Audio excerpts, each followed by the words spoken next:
Let's get started on Module 3, Creating Virtual Machines.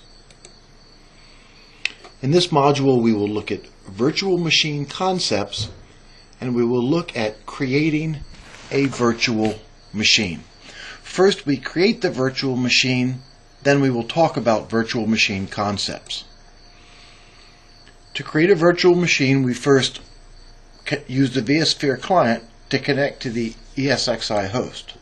We click on the vSphere client icon and type in the IP address of the ESXi host and the name of the administrator, and the name of the administrator is by default root followed by the password. We click on login to connect.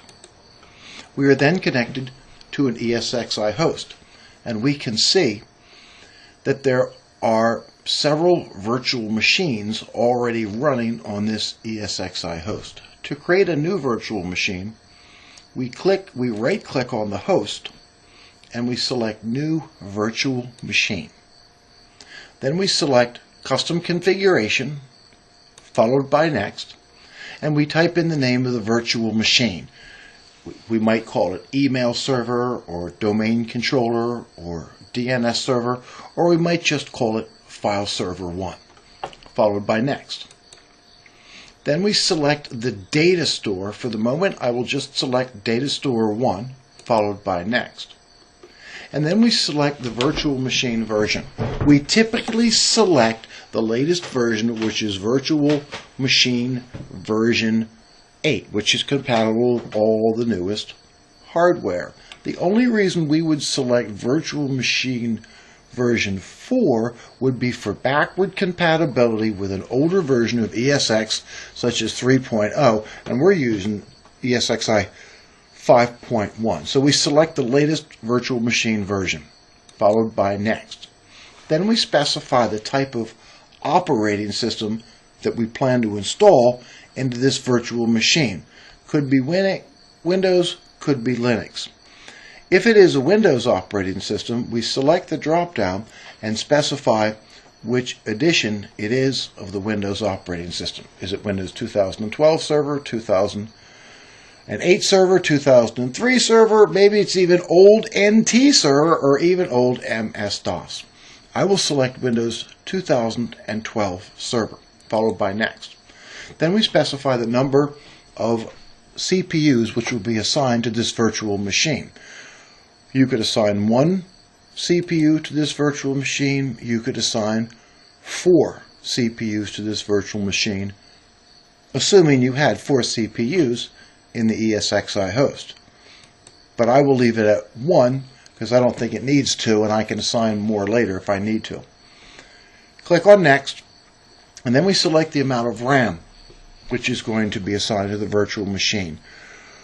We could assign 1 gig of RAM, or I could assign 64 gig of RAM to the virtual machine, assuming I had that much RAM in the ESXi host, but that would be wasteful. I will just leave it at 4 gig, which is sufficient, and if I need more later, I can allocate more later. But I'm not going to allocate more than I need because that's wasteful. Then I click on Next. Then we specify the type of network interface card, virtual network interface card that we use. And typically, there are a couple different types available, which we'll discuss later, but typically what you're going to use is the E1000, which emulates the Intel Gigabit Ethernet network interface card. Then we select the type of SCSI controller we would be using. Typically we will use the LSI Logic SAS SCSI controller. Now, if we needed different SCSI controllers for backward compatibility, we could click on Help and it could show us which of those SCSI controllers we would use for backward compatibility with older hardware and older operating systems, but we will leave it at LSI Logic Serial Attached Storage, followed by Next. Then we will select Create a New Virtual Disk. A virtual disk is a file that appears as a single hard disk to the guest operating system. So we will select Create New Virtual Disk followed by Next. the size of the virtual disk. We could make it 40 gig. We could make it 200 gig. We could assign as much as we wanted, assuming we had that free space on the data store, but I'm not going to assign more than what we need because we can always assign more later, so I'll leave it at 40. Then we have this provisioning or formatting method, and if you use thin provisioning, the space is not really used up on the data store until data is actually stored to the virtual disk. And with thick provisioning, once the data is assigned to the virtual machine, it's gone from the rest of the data store. And the reason you would select what they call thick provision eager 0 is because that overwrites all existing data, which might already be on the disk if you're doing a reinstall, and you might do that for security reasons. Usually we're going to select thick provision lazy 0. And then we specify where we want that virtual disk to be stored. Do we want it stored on the hard disk on the ESXi host, or do we want to install it on the storage area network? Typically, we want to save it on the disk array on the storage area network. The type of SCSI node is usually going to be the first SCSI device, and we usually leave that as the default, followed by next. These are all the parameters which we have selected.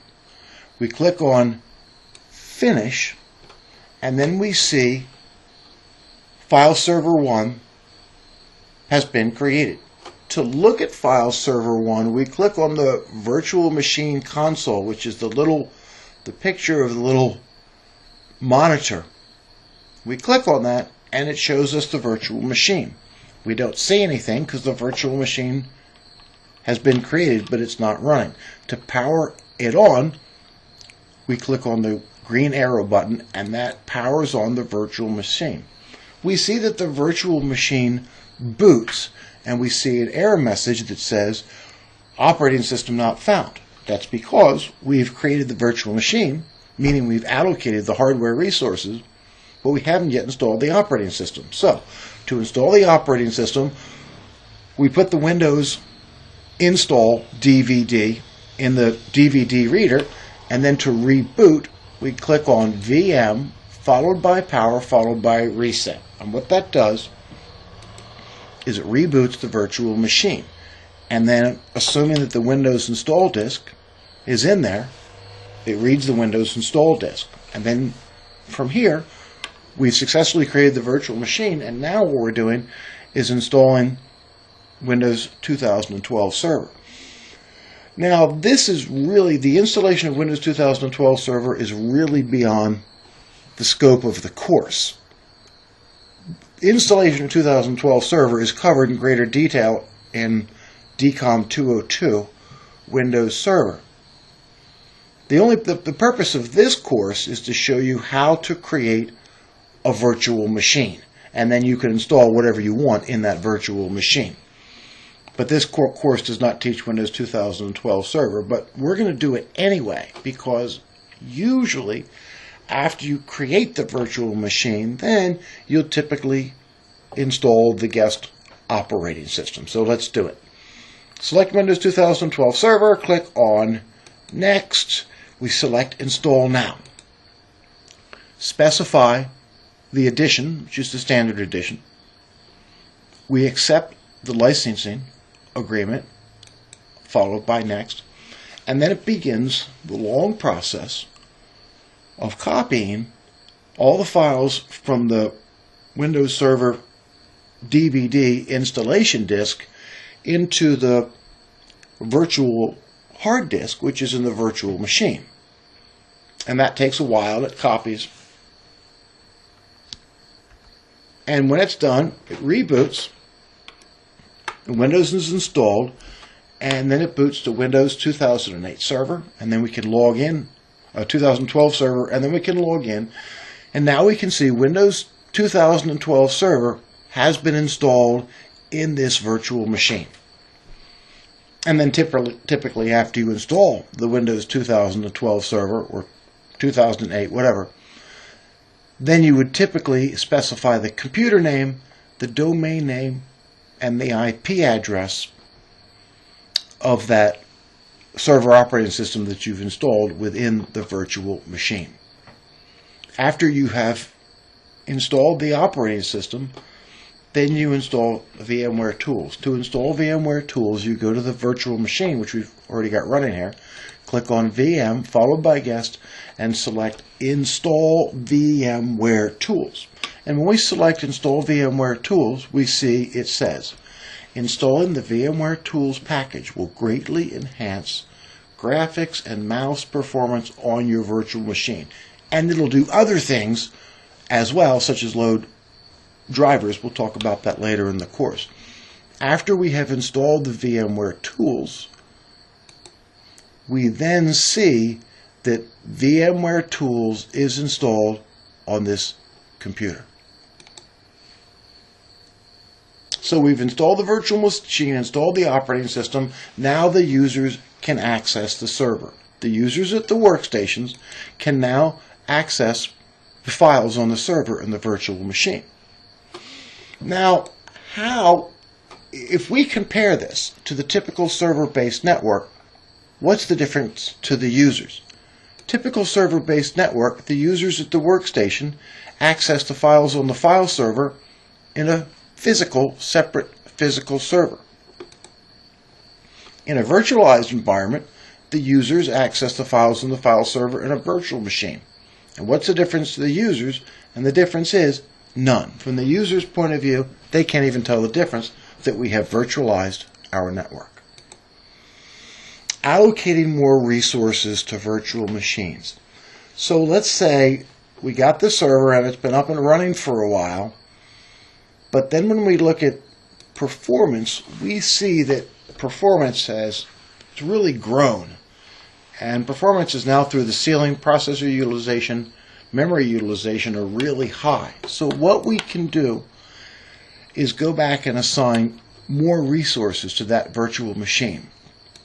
What I do is go to the virtual machine I want to assign more resources to. Right-click, select Edit Settings. Initially, we assigned it only 4 gig of RAM. But by sliding the slider bar up, that assigns 8 gig of RAM to the virtual machine, which we can do, assuming, of course, that there is at least 8 gig of RAM in the ESXi host. Initially, under CPU, we only assigned 1 CPU, and that was okay at the time. But now, if we want, we can assign additional CPUs to that virtual machine. Under hard disk, we initially assigned a virtual hard disk of 40 gig in size, and if we want, we can increase that to 160 gig in size, assuming, of course, that we have that much free space on the VMFS data store.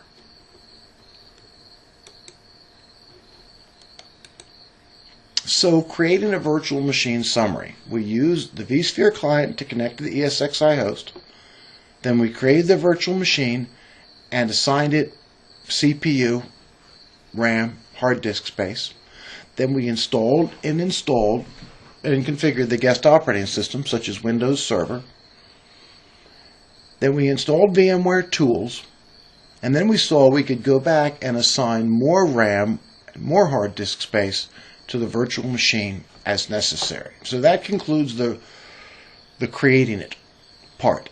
Let's now go back to the beginning of the chapter and talk about virtual machine concepts. A virtual machine is both hardware and software. A virtual machine is a subset of the hardware on an ESXi host. The host might have 8 CPUs and 64 gig of RAM, and the virtual machine gets a subset of that. The virtual machine gets 2 CPUs and 8 gig of RAM. A virtual machine is both hardware and software. The files that make up a virtual machine include the virtual hard disk file, the VM configuration file, and the BIOS configuration file. Let's look at the data store and examine those configuration files that make up a virtual machine. We go to the virtual machine that we created, select the Summary tab, go to the data store, right-click on the data store, select Browse the data store. Data store is a hard disk. This is the root of the hard disk, and it's broken into a number of folders. And the folders correspond to virtual machines that we have already created. We created a virtual machine called File Server 1, so the name of the folder is File Server 1. In that folder are the files that make up the virtual machine. The VMX file is the configuration file that contains the virtual machine name, the amount of RAM, and number of CPUs it's been allocated. The .vmdk file is the virtual disk file, and that contains the virtual hard disk for the virtual machine. That's where all the data is stored, and you can see that's 40 gig in size. And the file with the extension NVRAM contains the BIOS configuration variables for that virtual machine. These are the files that make up a virtual machine. Many different files make up a virtual machine, different extensions. Certainly the VMX is the main configuration file, but as we go through the course we will see that there are other types of virtual VM files. VSWP file is a swap file. VMTX file is a template file, which we'll cover later in the course. VMSN is a snapshot file, which we will cover later in the course. So a virtual machine is both hardware and software. A virtual machine is a subset of hardware on an ESXi host. So the host might have 8 CPUs and 64 gig of RAM, and the VMware gets a subset of the hardware on the ESXi host. The virtual machine might get assigned 2 CPUs. A virtual machine can be assigned up to a total of 64 virtual CPUs, assuming, of course, you have 64 CPUs in the ESXi host. A single virtual machine can be assigned up to 1 terabyte of RAM, assuming you have that much RAM in the ESXi host. We've talked about having 2 network interface cards for NIC teaming, for increased throughput. Well, actually you can install not only 2, you can assign 10 network interface cards to a virtual machine. Probably wouldn't. 1 IDE controller, which connects us to our installed disks, and a virtual machine can be assigned 4 SCSI adapters, each of which can be assigned 15 disks, which is a total of 60 disks on 1 virtual machine total. Of course, it supports mouse and keyboard for input. Let's look at the virtual hardware assigned to the virtual machine. We go to our virtual machine, File Server 1, right-click, select Edit Settings. And we see this virtual machine has been assigned 4 gig of memory out of the 64 gig, which is on the entire ESXi host. The virtual machine has been assigned 1 CPU, but we could assign it more CPUs. The virtual machine has been assigned a virtual hard disk, and as you recall, a virtual hard disk is a file which is stored to a VMFS data store.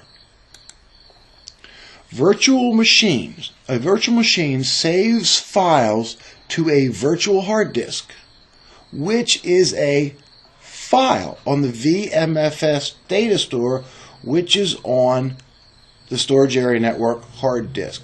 A virtual machine hard disk is a file with a VMDK extension. Big old file that we looked at earlier, at least 40 gig in size, typically 40 gig or greater in size.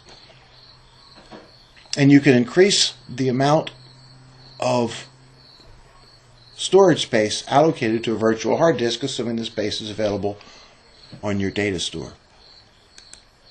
Under DVD, CD, DVD, when you do the install, the question is, where is the DVD plugged into? Typically, if you're installing Windows 2008 Server on a virtual machine in an ESXi host, then you would plug the install DVD into the DVD reader, which is on the ESXi host, and that's called a host device. Makes sense. However, another way to go, if you don't want to use the DVD, is you can have the DVD drive not point to an actual DVD reader, but you can have it point to a data store ISO. An ISO is a single file that contains the entire contents of an install disk, and often when you download the install disks from VMware, you can burn them to a DVD if you want, but you really don't have to. You just download as an ISO file, and then you can make the DVD on your virtual machine read from an ISO file, which makes for much quicker installs. And furthermore, DVDs can also be installed into the DVD of the vSphere client. That is where you, the network engineer, would be working. ISO makes it fastest. And then under Virtual Network Adapter, there's one virtual network adapter. If we would like to add a second virtual network adapter for purposes of network interface card teaming for increased throughput, which we'll do later, we would click on Add, followed by Ethernet Adapter, and Add next.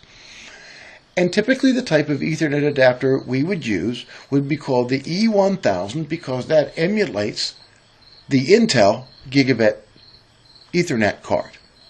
However, there are some situations where you might use other types of virtual network adapters. And if you select the drop-down, you can see a couple of them right there. Different ones will be available in different situations. So let's just look at some of those other virtual Ethernet adapters. Okay, you got the E1000, which emulates the Intel gigabit Ethernet card. And then you got the E1000E, which emulates the latest version of the Intel gigabit Ethernet card.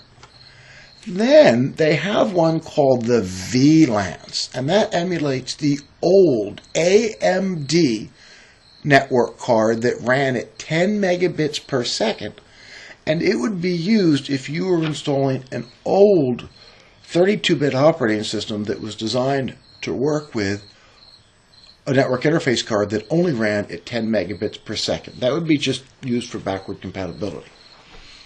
And then they have these VMXnet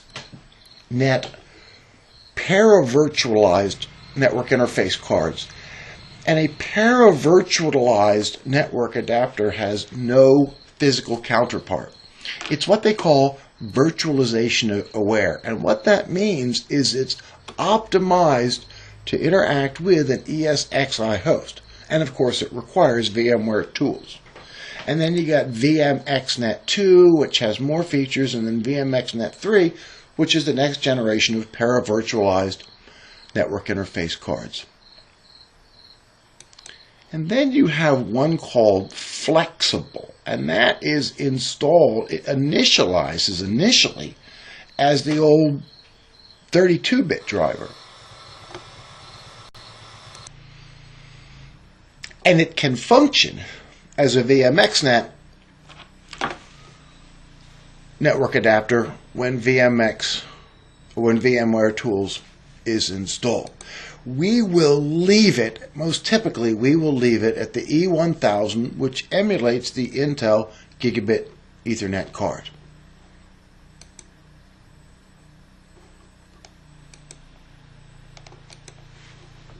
So a virtual machine is a subset of the hardware on an ESXi host, and it includes memory, CPU, SCSI adapter, virtual disk, DVD, and network interface card.